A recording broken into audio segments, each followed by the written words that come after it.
আমরা দেখতে পাচ্ছি জুলাই গণ অভ্যুত্থানের সাথে শহীদদের সাথে বেইমানি করে বর্তমান অন্তর্বর্তী সরকার জাতিসংঘের মানবাধিকার কার্যালয়ের সাথে চুক্তি করে জাতিসংঘের একটা কার্যালয়কে বাংলাদেশে অফিস খোলার অনুমতি দিয়েছে। আমরা আজকে বিক্ষুব্ধ শিক্ষার্থীবৃন্দ ঢাকা বিশ্ববিদ্যালয়ের পক্ষ থেকে এর তীব্র নিন্দা ও প্রতিবাদ জানাচ্ছি। মানুষকে সাধারণ মানুষের কাছে দায়বদ্ধ করে দিয়েছে, সেইখানে ইন্টারিম গভর্নমেন্ট আমাদেরকে না জানিয়ে জনগণের কোনো সচেতনতার দিক খেয়াল না রেখে আমাদের দেশের সাথে সাংঘর্ষিক সার্বভৌমত্বের সাথে সাংঘর্ষিক এরকম একটা চুক্তি জাতিসংঘের সাথে কিভাবে ফাইনালাইজ করতে পারে এটা আমাদের মাথায় আসে না। বিরুদ্ধে আজকে আমাদের এখানে দাঁড়ানো, আমরা বাংলাদেশের সকল মানুষের কাছে আমাদের বিক্ষুব্ধতার এই প্রতিবাদের দিকে পৌঁছে দিয়ে যাই, যে উদ্দেশ্যে আপনাদের আজকে এখানে আহ্বান জানানো হয়েছে।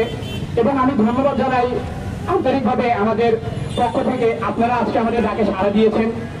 আমরা এখানে আজকে যে বিষয়গুলো তুলে ধরবো সেটা এই মানবাধিকার কমিশন বাংলাদেশে স্থাপন হলে এটা বাংলাদেশের জন্য কিভাবে হুমকি স্বরূপ হতে পারে, এটা বাংলাদেশের স্বাধীনতা, সার্বভৌমত্ব, আমাদের জাতিগত চেতনা, আমাদের মূল্যবোধ, বাংলাদেশের সমাজ সংস্কৃতির জন্য কতটা হুমকি স্বরূপ, এটা আজকে আমরা আপনাদের মাধ্যমে তুলে ধরবো।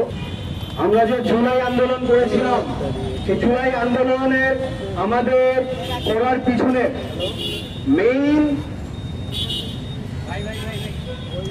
মেইন যে বিষয়টা আমাদেরকে মোটিভেট করেছিল, সেই মোটিভেশনের জায়গায় ছিল 15 বছর ধরে হাসিনা যেভাবে বাংলাদেশে স্বৈরাচারী শাসন কায়েম করেছিল, সেই স্বৈরাচারী শাসনের বিরুদ্ধে আমাদের জুলাই আন্দোলনের মেইন মোটিভেশনটা ছিল।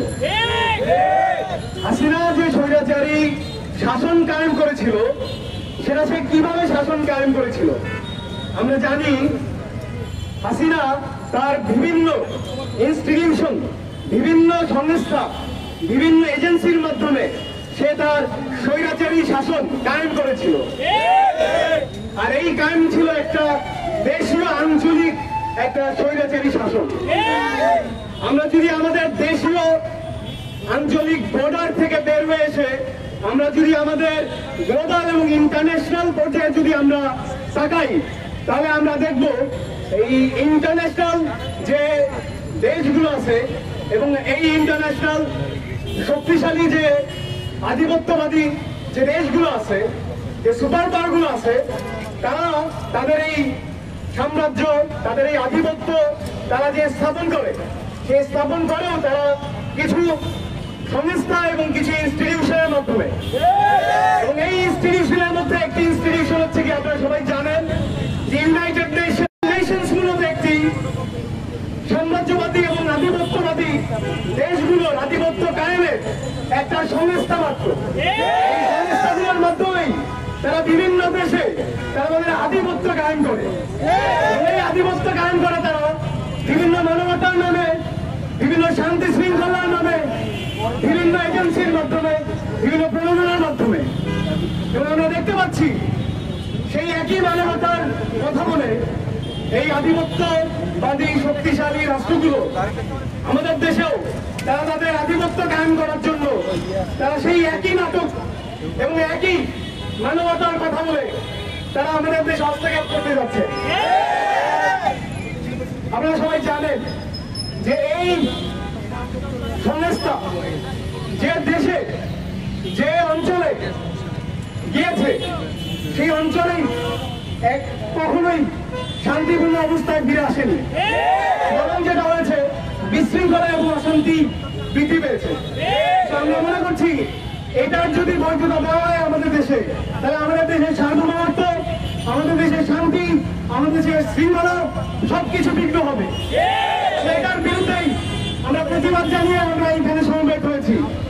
তো এটার বিরুদ্ধে আমরা আমাদের তীব্র প্রতিবাদ এবং সরকারের কাছে আমাদের আবেদন, এই চুক্তি অতি দ্রুত বাতিল করে দিয়ে ইউএন কমিশন বন্ধ করতে হবে সবাইকে। মানবাধিকার কমিশন মানি না, মানব না, জাতিসংঘের চুক্তি সার্বভৌমত্বের হুমকি, জাতিসংঘের চুক্তি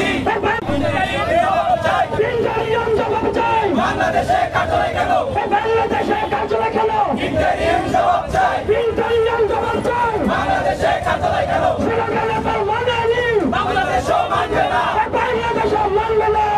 নেপাল মানে নি, মানবাধিকার চলে, কি চক্রান্ত চলে, কি চক্রান্ত চলে, মানবাধিকার চলে, মানবাধিকার চলে, কি চক্রান্ত চলে, দেখা যায় যখন মানুষ মরে, মানবাধিকার কি করে, মানবাধিকার কি করে, গাজায় যখন মানুষ মরে, পশ্চিমাদের আগ্রাসন, মানি না, মানবো না, মানি না, মানব না। পশ্চিমাদের আগ্রাসন। আসসালামু আলাইকুম। প্রিয় সাথী, আরো যারা আছেন আপনারা দেখতে পাচ্ছেন আমাদের ব্যানার। আমরা আজকে কি উদ্দেশ্যে ঢাকা বিশ্ববিদ্যালয়ের পিএসসির রাজ্য দপ্তরে দাঁড়িয়েছি। আমাদের একটাই মূলত আজকে প্রধান দাবি, সেটা হচ্ছে অন্তর্বর্তী সরকার জুলাই গণ অভ্যুত্থানের মাধ্যমে প্রায় 1400 থেকে 2000 শহীদের রক্তের বিনিময়ে যে সরকার প্রতিষ্ঠিত হয়েছেন, সেই সরকারের কাছে এদেশের কিন্তু আমরা দেখতে পাচ্ছি জুলাই গণ অভ্যুত্থানের সাথে শহীদদের সাথে বেইমানি করে বর্তমান অন্তর্বর্তী সরকার জাতিসংঘের মানবাধিকার কার্যালয়ের সাথে চুক্তি করে জাতিসংঘের একটা কার্যালয়কে বাংলাদেশে অফিস খোলার অনুমতি দিয়েছে। আমরা আজকে বিক্ষুব্ধ শিক্ষার্থীবৃন্দ ঢাকা বিশ্ববিদ্যালয়ের পক্ষ থেকে এর তীব্র নিন্দা ও প্রতিবাদ জানাচ্ছি। সরকারকে বলবো অতি দ্রুত জাতিসংঘের মানবাধিকার কার্যালয়ের সাথে যে চুক্তি করেছেন সেটা বাতিল করতে হবে। বাতিল করে বাংলাদেশের যে মানবাধিকার কমিশন রয়েছে সেটাকে সচল করতে হবে। আজকে আমরা তাহলে কেন প্রশ্ন হচ্ছে কেন আমরা মানবাধিকার কার্যালয়ের বিরোধিতা করছি? আমাদের প্রেস রিলিজ দেওয়া আছে, মূল বক্তব্য এখানে দেওয়া আছে। 4টা গুরুত্বপূর্ণ ইস্যু আমাদের সামনে আসছে, যে 4টা ইস্যুর কারণে মূলত আমরা জাতিসংঘের মানবাধিকার কার্যালয় যে ঢাকায় স্থাপিত হয়েছে এর বিরোধিতা করছি। 1 নম্বর হচ্ছে সার্বভৌমত্বগত সমস্যা। ঢাকায় যদি মানবাধিকার কার্যালয় চালু থাকে তাহলে বাংলাদেশ অস্থিতিশীল হবে। বিশেষ করে পার্বত্য চট্টগ্রামে যেসব বিচ্ছিন্নতাবাদী গোষ্ঠী রয়েছে তাদেরকে প্রত্যক্ষ পরোক্ষভাবে এই মানবাধিকার কার্যালয় থেকে মদত দেওয়া হবে। কাজেই পার্বত্য চট্টগ্রামের গ্রামে যে ষড়যন্ত্র রয়েছে দেশীয় আন্তর্জাতিক, সেই ষড়যন্ত্র আরো বেশি ত্বরান্বিত হবে।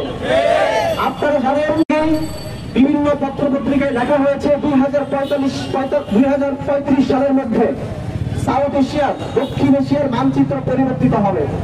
আজকে মিয়ানমারে যে যুদ্ধ চলছে, বিশ্লেষকরা মনে করছেন সেই যুদ্ধটা হচ্ছে সেই মানচিত্র পরিবর্তনের যুদ্ধ। আপনারা দেখেছেন কিছুদিন আগে আরাকানের গণহত্যাকারী উগ্র বৌদ্ধ জাতি আরাকানের নেতারা আমাদের বান্দরবানের মধ্যে এসে পানি উৎসব, জল উৎসব করে গেছে। আমরা বলতে চাই এই যে সাউথ এশিয়ার মধ্যে যে মানচিত্র পরিবর্তন হবে সেই লক্ষ্যে একই সাথে আমাদের পার্বত্য চট্টগ্রাম নিয়ে যে একটা খ্রিস্টান স্টেট অর্থাৎ ইহুদিবাদী একটা খ্রিস্টান রাষ্ট্র তৈরি যে ষড়যন্ত্র চক্রান্ত হচ্ছিল দীর্ঘদিন যাবৎ, বাংলাদেশে জাতিসংঘের মানবাধিকার কার্যালয়ের সাথে চুক্তি এবং অনুমোদন সেই ষড়যন্ত্রের অংশ। অতি দ্রুত বাংলাদেশের সার্বভৌমত্ব বিরোধী, বাংলাদেশের নিরাপত্তা বিরোধী এই মানবাধিকার কার্যালয় বাংলাদেশ থেকে বাদ দিতে হবে। 2 নম্বর বিষয় হচ্ছে আমরা এই সংস্থার অফিসের কেন বিরুদ্ধে ব্যক্তিগত সমস্যা। আপনারা জানেন মানবাধিকার কার্যালয়ের ওয়েবসাইটের মধ্যে দেখবেন তারা এম্পাওয়ারিং LGBTQ রাইটস অর্থাৎ LGBTQ বা সমকামী যারা আছে তাদের অধিকার এবং তাদের ক্ষমতায়ন নিয়ে তারা কাজ করে। কিন্তু আমরা বাংলাদেশের আইন, বাংলাদেশের বিশ্বাস, সামাজিক মূল্যবোধ, ধর্মীয় বিশ্বাস থেকে শুরু করে সবকিছুই এই LGBTQ অথবা এই যে তাদের যে সমকামী যে এজেন্ডা রয়েছে এটার বিরুদ্ধে আমাদের অবস্থান। কাজেই যাতে এই মানবাধিকার কমিশনের কার্যালয় যদি বাংলাদেশে হয় তাহলে বাংলাদেশের সমকামীদের বিরুদ্ধে যে আইন রয়েছে, LGBTQদের বিরুদ্ধে যে আইন রয়েছে সেই আইনের ধারাগুলো বাতিল করার জন্য তারা সরকারের উপর চাপ প্রয়োগ করবে। একই সাথে বাংলাদেশের শিক্ষা প্রতিষ্ঠানগুলো ঢাকা বিশ্ববিদ্যালয় সহ স্কুল, কলেজ, অন্যান্য ইউনিভার্সিটি, মাদ্রাসা সহ সকল শিক্ষা প্রতিষ্ঠানের সিলেবাসের মধ্যে, শিক্ষা কারিকুলামের মধ্যে, শিক্ষানীতির মধ্যে তারা LGBTQ এই সমকামিতা, ট্রান্সজেন্ডার ইত্যাদি বিকৃত পদাকে অ্যাড করার জন্য, যুক্ত করার জন্য সরকারের উপর চাপ সৃষ্টি করবে। এই জিনিস জিনিসটা আমাদের মূল্যবোধের সাথে, বিশ্বাসের সাথে, বাংলাদেশের আইনের সাথে সম্পূর্ণভাবে সাংঘর্ষিক। অতএব আমরা কোনোভাবেই বাংলাদেশে জাতিসংঘের মানবাধিকার কার্যালয়ের অফিস মেনে নিতে পারি না। 3 নম্বর বিষয় হচ্ছে, জাতিসংঘের মানবাধিকার কার্যালয় যদি বাংলাদেশে থাকে তাহলে বাংলাদেশের যে আন্তর্জাতিক স্ট্যাটাস এইটা অনেক ভিন্ন হয়ে যাবে, নিচে চলে যাবে। আমরা জানি যেসব দেশে জাতিসংঘের মানবাধিকার কার্যালয় রয়েছে ওই দেশগুলোর স্ট্যাটাস খুবই নিম্নমানের, যুদ্ধ বিধ্বস্ত, অস্থিতিশীল, মানবাধিকার হরণ হয় যেসব দেশে, সেই সব দেশগুলোতে জাতিসংঘের মানবাধিকার কমিশনের কার্যালয়ে কাজ করে, আর পশ্চিমাদের বিশেষ করে আমেরিকার এজেন্ডা বাস্তবায়ন করে। আমরা আমাদের দেশের ঢাকা বিশ্ববিদ্যালয়ের শিক্ষার্থী রয়েছে, আর অনেকে রয়েছে বিদেশে পড়াশোনা করতে চায়, বিভিন্ন কাজে যায়, যখন বিদেশের মাটিতে শুনবে বাংলাদেশের জাতিসংঘের মানবাধিকার কার্যালয় রয়েছে তখন এই বাংলাদেশিদেরকে তারা ছোট করে দেখবে, তার হয়ে যাবে। কাজেই আমরা চাই বাংলাদেশের স্ট্যাটাস সমুন্নত রাখতে হলেও জাতিসংঘের মানবাধিকার কার্যালয়ের অফিসের সাথে যে চুক্তি সরকার করেছে সেটা বাতিল করতে হবে। আমাদের 4 নম্বর বিষয় হচ্ছে, আপনারা জানেন যে একজন ধর্ষক যদি ধর্ষণ করে, একজন খুনি যখন খুন করে তার শাস্তি মৃত্যুদণ্ড হওয়া উচিত। বিশেষ করে জুলাই গণঅভ্যুত্থানে প্রায় 1400 থেকে 2000 মানুষ শহীদ হয়েছেন, ছাত্রদের শহীদ হয়েছেন।